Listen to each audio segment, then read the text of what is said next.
एक बार की बात है, घने जंगल के किनारे एक छोटा गांव था जिसका नाम था पेटानीपुर। यहाँ लोग खेती बाड़ी करके अपना जीवन यापन करते थे।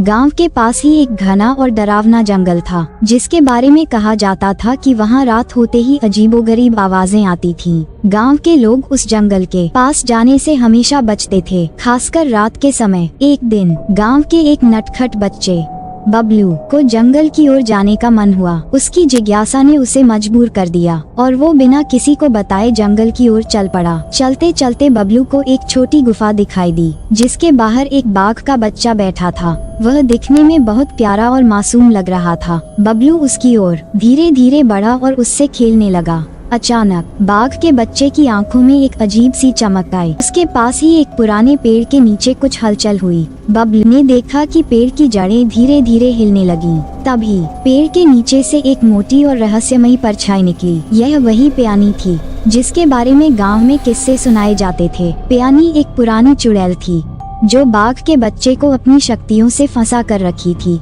पियानी की आंखें जल रही थीं और उसने बबलू की ओर देखा। तू यहाँ क्यों आया है, मूर्ख लड़के? ये जंगल तेरा नहीं है। बबलू डर गया, लेकिन उसने हिम्मत नहीं हारी।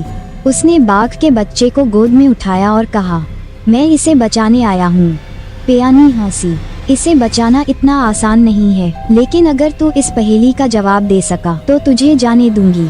बबलू ने सिर हिलाया। पियानी ने पूछा, वह क्या है जो जितना चलता है उतना छोटा होता जाता है? बबलू सोचने लगा। समय बीत रहा था और बाघ का बच्चा धीरे धीरे घबराने लगा। अचानक बबलू के दिमाग में एक विचार आया और वह चिल्लाया, मोमबत्ती।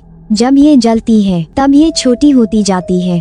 पियानी गुस्से से चीखी, लेकिन उसे अपनी शर्त पूरी करनी पड़ी। उसने बाघ के बच्चे को आजाद किया और गायब हो गई। बबलू ने बाघ के बच्चे को उसके घर तक पहुंचाया और फिर गांव लौट आया। गांव वालों ने जब ये सुना तो वे हैरान रह गए और उसके बाद किसी ने उस जंगल की ओर जाने की हिम्मत नहीं की। बबलू ने सबको बताया कि साहस और समझदारी से डर को हराया जा सकता है और वह बाघ का बच्चा उसका सबसे अच्छा दोस्त बन गया। लेकिन रात के समय जब सब सोते थे तो पियानी की हंसी अब भी हवा में गूंजती थी।